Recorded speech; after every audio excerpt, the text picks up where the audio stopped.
ഈ പാർട്ടിയെ രക്ഷിക്കാൻ വേണ്ടിയിട്ട് ഒരു സ്റ്റീഫൻ നെടുമ്പള്ളി തീർച്ചയായിട്ടും കോൺഗ്രസിന് അകത്തുനിന്ന് തന്നെ ഉയർന്നു വരും എന്ന കാര്യത്തിൽ ആർക്കും സംശയമൊന്നും വേണ്ട. അതാരായിരിക്കും എന്നുള്ളൊരു പ്രധാനപ്പെട്ട ചോദ്യമുണ്ട്. അവിടെ രമേശ് ചെന്നിത്തലയെ കാണാൻ വേണ്ടി സാധിക്കുന്നുണ്ട്, അതുപോലെ തന്നെ കെ മുരളീധരനെ കാണാൻ വേണ്ടി സാധിക്കുന്നുണ്ട്.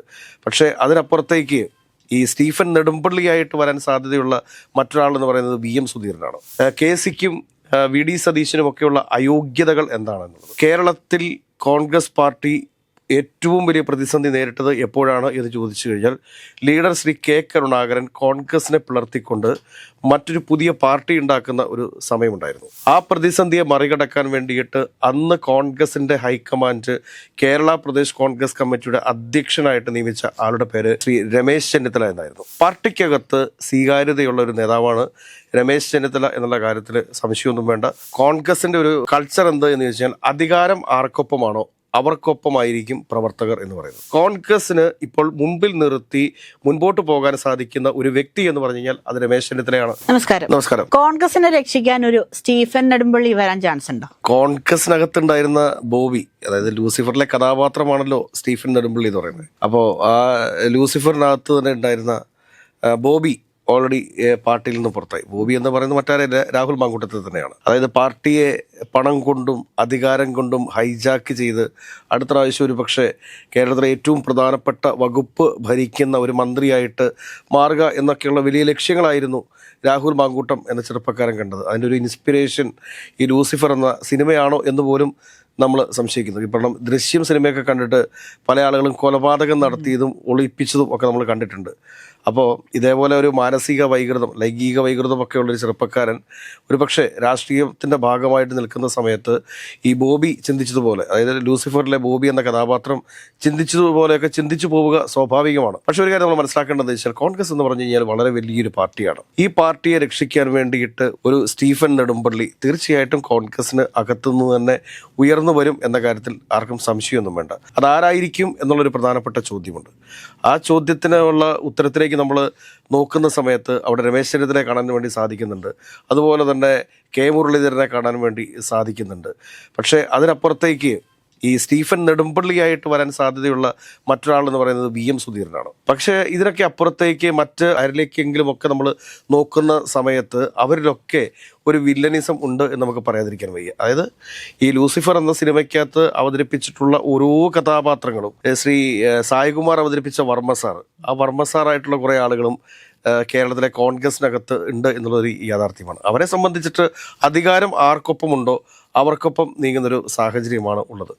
ഇപ്പോൾ പലരും പറയും, ഇപ്പോൾ രമേശ് ചെന്നിത്തലയും കെ മുരളീധരനും VM സുധീരനും ഒക്കെ ഒരു സ്റ്റീഫൻ നെടുമ്പള്ളിയുടെ റോളിൽ അവതരിപ്പിക്കുന്ന സമയത്ത് അവർക്ക് ഇതിനുള്ള എന്ത് മാനദണ്ഡത്തിൻ്റെ അടിസ്ഥാനത്തിലാണ് ഇത് പറയുന്നത് എന്നൊക്കെ ചോദിക്കും. ഒരു കാര്യം നമ്മൾ മനസ്സിലാക്കുക, കേരളത്തിൽ കോൺഗ്രസ് പാർട്ടി ഏറ്റവും വലിയ പ്രതിസന്ധി നേരിട്ടത് എപ്പോഴാണ് എന്ന് ചോദിച്ചു കഴിഞ്ഞാൽ ലീഡർ ശ്രീ K കരുണാകരൻ കോൺഗ്രസിനെ പിളർത്തിക്കൊണ്ട് മറ്റൊരു പുതിയ പാർട്ടി ഉണ്ടാക്കുന്ന ഒരു സമയമുണ്ടായിരുന്നു.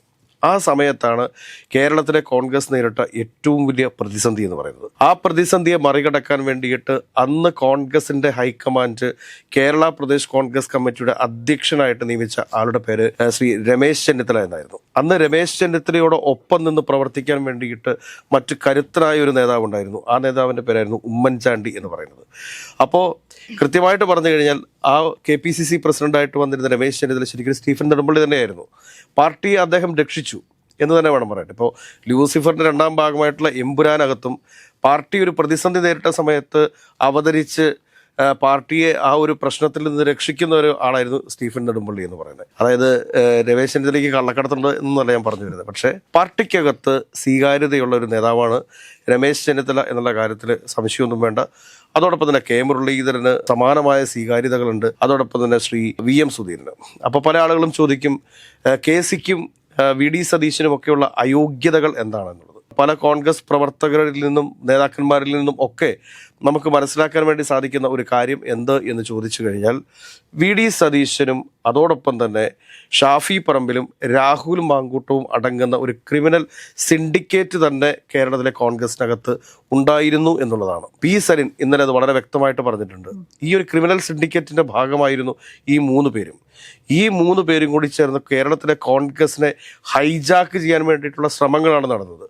ഒടുവിൽ ഗത്യന്തരമില്ലാതെയാണ് വി.ഡി. സതീശൻ നിലപാടിൻ്റെ പേര് എന്നൊക്കെ പറഞ്ഞുകൊണ്ട് രാഹുൽ മാങ്കൂട്ടത്തിനെതിരെയും ഷാഫി പറമ്പിലിനെതിരെയും ഒക്കെ സംസാരിച്ചു തുടങ്ങിയത് എന്ന് വേണം നമ്മൾ മനസ്സിലാക്കാനായിട്ട്. ഈ രാഹുൽ മാങ്കൂട്ടം പാലക്കാട് മത്സരിക്കാൻ വേണ്ടി പോകുന്നതിന് മുമ്പ് തന്നെ, അല്ലെങ്കിൽ യൂത്ത് കോൺഗ്രസിൻ്റെ അധ്യക്ഷൻ ആകുന്നതിന് മുമ്പ് തന്നെ രാഹുൽ മാങ്കൂട്ടം ഒരു വലിയ കോഴിയായിരുന്നു എന്നും അതിനപ്പുറത്തുള്ള ലൈംഗിക വൈകൃതങ്ങൾ ഉള്ള ഒരു മനുഷ്യനാണ് എന്നുള്ള രീതിയിൽ ഈ വി.ഡി. സതീശനും അറിയാമായിരുന്നു, ഈ പറഞ്ഞ ഷാഫി പറമ്പിലിനും അറിയാമായിരുന്നു.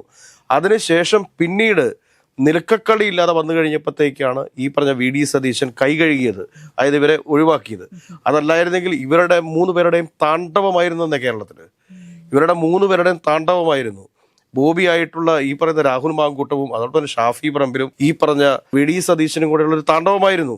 ഇപ്പോഴാണ് വി.ഡി. സതീശൻ അതിൽ നിന്നൊക്കെ മാറിയിട്ട് ഇരയ്ക്കൊപ്പം എന്നുള്ളൊരു നിലപാട് സ്വീകരിച്ചിട്ടുള്ളത്. അതല്ല എങ്കിൽ വി.ഡി. സതീശൻ നേരത്തെ തന്നെ ഒരു തീരുമാനം എടുത്തിരുന്നുവെങ്കിൽ, അതായത് എപ്പോൾ, അതായത് യൂത്ത് കോൺഗ്രസിന്റെ സംസ്ഥാന അധ്യക്ഷനായിട്ട് ഇയാൾ വരുന്നതിന് മുമ്പ്, അല്ലെങ്കിൽ പാലക്കാട് MLA ആകാൻ വേണ്ടിയിട്ട് ഇയാൾ വരുന്നതിന് മുമ്പായിട്ട് ഈ ഒരു നിലപാട് സ്വീകരിച്ചിരുന്നുവെങ്കിൽ വി.ഡി. സതീശനെ നോക്കി എല്ലാവരും കൈയടിച്ചേനെ. ഒരുപക്ഷെ അന്ന് ആ സമയത്തൊക്കെ ഒരുപാട് സോഷ്യൽ മീഡിയ അക്രമങ്ങളൊക്കെ അദ്ദേഹത്തിന് നേരിടേണ്ടി വന്നേക്കാം. പക്ഷെ പാർട്ടിക്ക് ഇത്രയും ഡാമേജ് ഉണ്ടാവില്ലായിരുന്നു. അതുകൊണ്ട് വി.ഡി. സതീശൻ ഇപ്പം നിലപാടുകളുടെ രാജകുമാരനാണ്, ശക്തമായ നിലപാട് സ്വീകരിച്ചു എന്നൊക്കെ പറഞ്ഞു കഴിഞ്ഞാൽ സ്വാഭാവികമായിട്ടും കോൺഗ്രസ് രാഷ്ട്രീയത്തെ നിരീക്ഷിക്കുന്ന ഒരാളും അത് അംഗീകരിച്ചു കൊടുക്കില്ല എന്നുള്ളതാണ് യാഥാർത്ഥ്യം. ഇപ്പോൾ വി.ഡി. സതീശൻ ഷാഫി പറമ്പിലിനെതിരെയും രാഹുൽ മാങ്കൂട്ടത്തിനെതിരെയും പ്രതികരിച്ച സമയത്ത് നമ്മൾ തന്നെ കണ്ടതാണ്, ഒരുപാട് സോഷ്യൽ മീഡിയ അറ്റാക്ക് വി.ഡി. സതീശന് വന്നിട്ടുണ്ട്. ഇനിയുള്ള ബാക്കി 2 പേരെന്ന് പറഞ്ഞാൽ ഇവരുടെ ഗ്രൂപ്പിലുള്ള 2 പേര് ഷാഫിയും രാഹുലുമാണ്.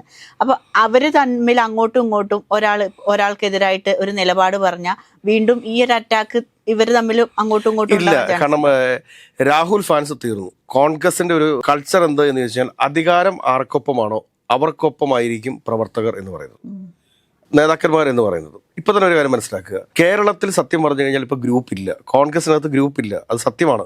പക്ഷെ നേതാക്കന്മാർക്കിടയിൽ ഗ്രൂപ്പുണ്ട്. അതായത് കേരളത്തിൽ മുഖ്യമന്ത്രി ആവാൻ വേണ്ടി ആഗ്രഹിക്കുന്ന ആളുകൾക്കിടയിൽ ഗ്രൂപ്പുണ്ട്.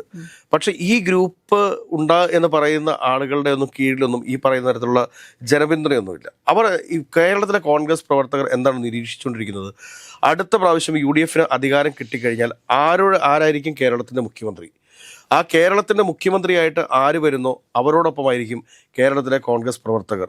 അതായിരിക്കും അവരുടെ ഗ്രൂപ്പ് എന്ന് പറയുന്നത്. പിന്നെ അതിനെ എതിർത്തുകൊണ്ടൊരു ചെറിയ വിഭാഗം ആളുകൾ ഇവിടെ ഉണ്ടാവും, അവരൊരു എതിർ ഗ്രൂപ്പായിട്ട് വരും. അത് ഏത് രീതിയിലായിരിക്കും ഇത് ഈ കോൺഗ്രസിലെ ഗ്രൂപ്പ് സമവാക്യങ്ങൾ മാറി മറിയുന്നത് എന്നുള്ളത് ഈ ത്രിതല പഞ്ചായത്ത് തെരഞ്ഞെടുപ്പിന് ശേഷമേ നമുക്ക് മനസ്സിലാക്കാൻ വേണ്ടി സാധിക്കത്തുള്ളൂ. ഇനി നമ്മൾ വന്ന വിഷയത്തിലേക്ക് നമുക്ക് തിരിച്ചു പോകാം. കോൺഗ്രസിന് തീർച്ചയായിട്ടും ഒരു ശുദ്ധീകരണം ആവശ്യമുണ്ട്. കോൺഗ്രസിനെ കൃത്യമായിട്ട് നയിക്കാൻ വേണ്ടിയിട്ട് ജനങ്ങൾക്കിടയിൽ അംഗീകാരമുള്ള ഒരു നേതാവിൻ്റെ ആവശ്യവുമുണ്ട്.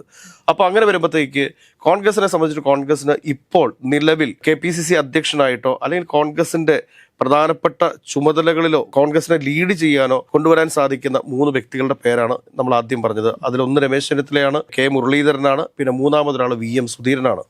VM സുധീരൻ എന്നൊക്കെ പറഞ്ഞു കഴിഞ്ഞാൽ കുറച്ച് തത്വശാസ്ത്രങ്ങളൊക്കെ പറയും എന്നതിനൊക്കെ അപ്പുറത്തേക്ക് കേരളത്തിലെ ജനങ്ങൾക്കിടയിൽ സ്വീകാര്യതയുള്ള ആളാണ്. പിന്നെ അദ്ദേഹം കുറച്ച് ആദർശങ്ങളെ മുറുകെ പിടിക്കുന്നു എന്നുള്ള ഒരു കാര്യം വരുമ്പോഴത്തേക്ക് അത് അദ്ദേഹത്തിൻ്റെ ഒരു നെഗറ്റീവ് ഫാക്ടറായിട്ട് മാറുന്നു. ഏതൊരു രാഷ്ട്രീയ പാർട്ടിയെ സംബന്ധിച്ചിട്ടും പാർട്ടി സംവിധാനങ്ങൾ മുമ്പോട്ട് കൊണ്ടുപോകണം എന്നുണ്ടെങ്കിൽ അത് പണം ആവശ്യമാണ്. ഇപ്പോൾ അഴിമതിരഹിത സർക്കാരിന് വേണ്ടിയിട്ട് എന്നൊക്കെ എല്ലാവരും വലിയ വലിയ ഘോരഘോര മുദ്രാവാക്യമൊക്കെ പറയും. പക്ഷേ ഒരു പാർട്ടി സംവിധാനത്തെ മുൻപോട്ട് കൊണ്ടുപോകണമെന്നുണ്ടെങ്കിൽ പണമില്ലാതെ മുൻപോട്ട് കൊണ്ടുപോകാൻ പറ്റത്തില്ലെന്നേ. പണ്ടത്തെ രീതിയിലൊന്നുമല്ല കാര്യങ്ങൾ പൊയ്ക്കൊണ്ടിരിക്കുന്നത്. ഇന്ന് അണികൾക്ക് വണ്ടിക്കൂലി കൊടുക്കാതെ ഒരണിയും വീട്ടിൽ നിന്ന് പുറത്തേക്ക് പാർട്ടിക്ക് വേണ്ടിയിട്ട് ഇറങ്ങത്തില്ല. പണ്ട് പാർട്ടിയോടും പ്രസ്ഥാനത്തോടും ഒക്കെ ഉണ്ടായിരുന്ന ആത്മാർത്ഥതയൊന്നും ഇന്ന് ഒരാൾക്കും ഇല്ല എന്ന് തന്നെ നമ്മൾ മനസ്സിലാക്കണം. അപ്പോൾ അങ്ങനെ വരുന്ന ഒരു സാഹചര്യത്തിൽ VM സുധീരൻ നല്ലൊരു നേതാവാണ്. കേരളത്തിൽ മുഖ്യമന്ത്രി സ്ഥാനാർത്ഥിയായിട്ട് കോൺഗ്രസിന് അവതരിപ്പിക്കാൻ പറ്റുന്നൊരു നേതാവ് തന്നെയാണ്. പക്ഷേ ചില നെഗറ്റീവ് ഫാക്റ്റുകളുണ്ട്. കാരണം അദ്ദേഹത്തിന്റെ ചില കടുംപിടുത്തങ്ങളുണ്ട്. ഉമ്മൻചാണ്ടി സർക്കാർ 2016 അധികാരത്തിൽ നിന്ന് പോകാൻ തന്നെ കാരണം ഇദ്ദേഹമായിരുന്നു, VM സുധീരനായിരുന്നു എന്ന് പറയാതിരിക്കാൻ വയ്യ. അദ്ദേഹം ബാർ വിഷയത്തിലെടുത്ത നിലപാട്, ആ നിലപാടാണ് കോൺഗ്രസിനെ വലിയ പ്രതിരോധത്തിലാഴ്ത്തിയത്. അതിനൊന്നും കേരളം മറന്നിട്ടില്ല. അപ്പോൾ അങ്ങനെ വരുമ്പോഴത്തേക്ക് ജനകീയനാണ് VM സുധീരൻ എങ്കിലും അദ്ദേഹത്തിന്റെ ചില കടുംപിടുത്തങ്ങൾ അത് കോൺഗ്രസിനെ അധികാരത്തിൽ എത്തിക്കുന്നതിൽ നിന്ന് പിന്നോട്ടടിക്കും എന്നുള്ളത് കൊണ്ട് തന്നെ പിന്നെ കോൺഗ്രസ് പ്രസ്ഥാനത്തിന് മുമ്പിലുള്ള പ്രധാനപ്പെട്ട 2 പേരുകൾ എന്ന് പറയുന്നത് ഒന്ന് K മുരളീധരനും പിന്നെ രമേശ് ചെന്നിത്തലയുമാണ്. ഈ K മുരളീധരനെ സംബന്ധിച്ച് നമ്മൾ പറയുന്ന സമയത്ത് K മുരളീധരൻ ഒരു പ്രാവശ്യം പാർട്ടി വിട്ടുപോയ ആളാണ്. പാർട്ടി വിട്ടതിന് ശേഷം അദ്ദേഹം പുതിയൊരു പാർട്ടി ഉണ്ടാക്കുന്നു. ആ പുതിയ പാർട്ടി ഉണ്ടാക്കിയതിന് ശേഷം ആ പാർട്ടിയും വിട്ട് അദ്ദേഹം NCPയിലേക്ക് പോകുന്നു. NCPയിൽ നിന്ന് പിന്നീട് രാജിവെച്ച് ഒരു പാർട്ടിയും ഇല്ലാതെ കുറച്ച് നാൾ അദ്ദേഹം നടക്കുന്നു. അതിനുശേഷം എനിക്ക് 3 രൂപ മെമ്പർഷിപ്പ് മതി എന്ന് പറഞ്ഞുകൊണ്ട് കോൺഗ്രസിലേക്ക് തിരിച്ചെത്തുന്നു. അതിനുശേഷം അദ്ദേഹം വട്ടിയൂർക്കാവിൽ നിന്ന് മത്സരിക്കുന്നു, വിജയിക്കുന്നു, 2 പ്രാവശ്യം വിജയിക്കുന്നു. 2ാം ടൈമിന്റെ പകുതി എത്തിക്കഴിഞ്ഞപ്പോഴത്തേക്ക് അദ്ദേഹത്തെ വടകര പാർലമെന്റിൽ മത്സരിക്കാൻ വേണ്ടിയിട്ട് കോൺഗ്രസ് പാർട്ടി ചുമതലപ്പെടുത്തുന്നു. അവിടുന്ന് അദ്ദേഹം വൻ ഭൂരിപക്ഷത്തിൽ വിജയിക്കുന്നു. അതിനുശേഷം പിന്നീട് 2024 നടന്ന ലോക്സഭാ തെരഞ്ഞെടുപ്പിൽ അദ്ദേഹത്തെ തൃശ്ശൂർ അവതരിപ്പിക്കുന്നു. പക്ഷേ തൃശ്ശൂർ അദ്ദേഹം 3ാം സ്ഥാനത്തേക്ക് പിന്തള്ളപ്പെടുന്നു. കാരണം അവിടുത്തെ ഗ്രൂപ്പ് പ്രശ്നങ്ങൾ, തൃശ്ശൂരെ ഗ്രൂപ്പ് പ്രശ്നങ്ങൾ നമുക്കറിയാവുന്നതാണ്. അപ്പോൾ കെ മുരളീധരൻ ഇങ്ങനെ ഒരു സൈഡിൽ നിൽക്കുന്ന സമയത്തും അദ്ദേഹം പാർട്ടി വിട്ടുപോയതും അദ്ദേഹത്തിന്റെ ചില സോണിയാഗാന്ധിക്കെതിരെയും അതോടൊപ്പം തന്നെ അന്നത്തെ പ്രമുഖ നേതാവായിരുന്ന അന്തരിച്ചുപോയ അഹമ്മദ് പട്ടേലിനെതിരെ നടത്തിയിട്ടുള്ള ചില പ്രസ്താവനകൾ, ഉമ്മൻചാണ്ടിക്കെതിരെ നടത്തിയിട്ടുള്ള ചില പ്രസ്താവനകൾ, ഇതൊക്കെ കെ മുരളീധരനെ സംബന്ധിച്ച് കെ മുരളീധരന്റെ സാധ്യതകളെ ഇല്ലാതാക്കുന്നതാണ്. അപ്പോൾ അവിടെ കോൺഗ്രസ് പാർട്ടിയെ സംബന്ധിച്ച് കോൺഗ്രസ് പാർട്ടിക്ക് മുഖ്യമന്ത്രി സ്ഥാനത്തേക്കാണെങ്കിലും അതോടൊപ്പം തന്നെ KPCCയുടെ തലപ്പത്തേക്കാണെങ്കിലും ഇനിയും കൊണ്ടുവരാനും കോൺഗ്രസിനെ തിരിച്ചു കൊണ്ടുവരാനും സാധിക്കുന്ന ഒരു നേതാവ് എന്ന് പറഞ്ഞു കഴിഞ്ഞാൽ അത് രമേശ് ചെന്നിത്തല മാത്രമാണ്. ഈ രമേശ് ചെന്നിത്തലയെ ആരാണ് ഇപ്പോൾ പിന്നിൽ നിന്ന് കുത്തിയത് എന്ന് ചോദിച്ചു കഴിഞ്ഞാൽ അതിൻ്റെ പിന്നിലും ഈ VD സതീശനൊക്കെ ഉണ്ട് എന്ന് നമുക്ക് പറയേണ്ടി വരും. കാരണം ഒന്ന് ആലോചിച്ച് നോക്കി, 2021 തെരഞ്ഞെടുപ്പിൽ UDF പരാജയപ്പെടുന്നു. അതിൻ്റെ കാരണങ്ങളെക്കുറിച്ചൊക്കെ കോൺഗ്രസ് പാർട്ടി ഒരുപാട് പ്രാവശ്യം ചർച്ച ചെയ്ത് പോയിട്ടുള്ളതാണ്. എങ്കിലും 2021 പാർലമെന്ററി പാർട്ടിക്കകത്ത്, കോൺഗ്രസിന്റെ പാർലമെന്ററി പാർട്ടിക്കകത്തും അതോടൊപ്പം തന്നെ UDFന്റെ പാർലമെന്ററി പാർട്ടിക്കകത്തും ഭൂരിപക്ഷം ഉണ്ടായിരുന്ന നേതാവ് രമേശ് ചെന്നിത്തലയായിരുന്നു. ആ ഭൂരിപക്ഷത്തെ മറികടന്നുകൊണ്ട് ഹൈക്കമാൻഡിന്റെ പ്രത്യേക അധികാരം ഉപയോഗിച്ച് VD സതീശനെ ഇവിടെ പ്രതിപക്ഷ നേതാവായിട്ട് വെച്ചു. പക്ഷെ കഴിഞ്ഞ 4.5 വർഷത്തെ VD സതീശന്റെ പ്രതിപക്ഷ പ്രവർത്തനത്തിന് കേരളത്തിലെ ജനങ്ങൾ എന്ത് വിലയാണ് നൽകുന്നത്? കഴിഞ്ഞ ദിവസം ഏഷ്യാനെറ്റ് പോലെയുള്ള ഒരു പ്രധാനപ്പെട്ട ചാനൽ പബ്ലിക് ഒപ്പീനിയൻ എടുക്കാൻ വേണ്ടി പോകുന്ന സമയമുണ്ടായിരുന്നു ഫോട്ടോയുമായിട്ട്. അപ്പോൾ ആ ഫോട്ടോ കാണിച്ചപ്പോഴത്തേക്ക് ഇദ്ദേഹം ആര് എന്ന് ചോദിക്കുമ്പോഴത്തേക്ക് അറിയില്ല എന്ന് പറയുന്ന സാഹചര്യം ഉണ്ടായി. അത് നമ്മൾ മനസ്സിലാക്കാതെ പോകരുത്. അതേസമയം പിണറായി വിജയന്റെയും രമേശ് ചെന്നിത്തലയുടെയും കെ മുരളീധരന്റെയും ഒക്കെ ഫോട്ടോ കാണിക്കുന്ന സമയത്ത് ഇത് പിണറായി വിജയനാണെന്നും ഇത് രമേശ് ചെന്നിത്തലയാണെന്നും ആളുകൾ പറയുന്നുണ്ട്. പിണറായി വിജയനെ പോലെയുള്ള ഒരു പർവ്വതമാണ് ഇപ്പുറത്ത് നിൽക്കുന്നത്. അവന് തൊട്ടടുത്ത് നിൽക്കണമെന്നുണ്ടെങ്കിൽ ഒരു കാരണവശാലും VD സതീശന് സാധിക്കില്ല. അതോടൊപ്പം തന്നെ കെ മുരളീധരന്റെ പരിമിതികളെ കുറിച്ച് നമ്മൾ പറഞ്ഞു കഴിഞ്ഞു. നല്ല നേതാവാണ്, ഇല്ല എന്ന് പറയുന്നില്ല. അതോടൊപ്പം തന്നെ VM സുധീരന്റെയും കുറച്ചൊക്കെ പരിമിതികളുണ്ട്. ഈ പരിമിതികളെ ഒക്കെ മറികടന്നുകൊണ്ട് കോൺഗ്രസ് പ്രസ്ഥാനത്തെ മികച്ച രീതിയിൽ മുൻപോട്ട് നയിക്കാൻ സാധിക്കുന്ന ഒരു സ്റ്റീഫൻ നെടുമ്പള്ളി എന്ന് പറഞ്ഞു കഴിഞ്ഞാൽ അത് രമേശ് ചെന്നിത്തല തന്നെയാണ് എന്ന കാര്യത്തിൽ എനിക്ക് സംശയമൊന്നുമില്ല. മറ്റൊരാൾക്കും ഈ കോൺഗ്രസ് പ്രസ്ഥാനത്തെ മറ്റൊരുപാട് ആളുകളുടെ പേര് പറയാനുണ്ടാവും. അല്ല, പേര് പറയാത്ത കുറെ ആളുകളുണ്ട്. ഇപ്പൊ സണ്ണി ജോസഫ് ആണെങ്കിലും കെ സുധാകരനാണെങ്കിലും അല്ലെങ്കിൽ ഇപ്പൊ യൂത്ത് ഐക്യൻ ഇപ്പം ഷാഫി പറമ്പിലിനെ മാറ്റി നിർത്തി കഴിഞ്ഞാൽ ഇനിയും ഉണ്ടല്ലോ കോൺഗ്രസിൽ ഒരുപാട് യുവാക്കള്. അപ്പം അവരുടെ ആരുടെയും പേര് പറയുന്നില്ല, ഈ ഒരു 3 പേരെ മാത്രമാണ് കോൺസെൻട്രേറ്റ് ചെയ്യുന്നത്. സണ്ണി ജോസഫ് എന്ന് പറഞ്ഞു കഴിഞ്ഞാൽ പേരാവൂരിൽ നിന്നുള്ളൊരു MLA മാത്രമായിരുന്നു. അത് അന്നും ഇന്നും അങ്ങനെ തന്നെയാണ്. ഒരു KPCC പ്രസിഡന്റ് എന്നുള്ള രീതിയിൽ സംസ്ഥാന തലത്തിൽ പ്രവർത്തിക്കാൻ വേണ്ടി സാധിക്കത്തില്ല.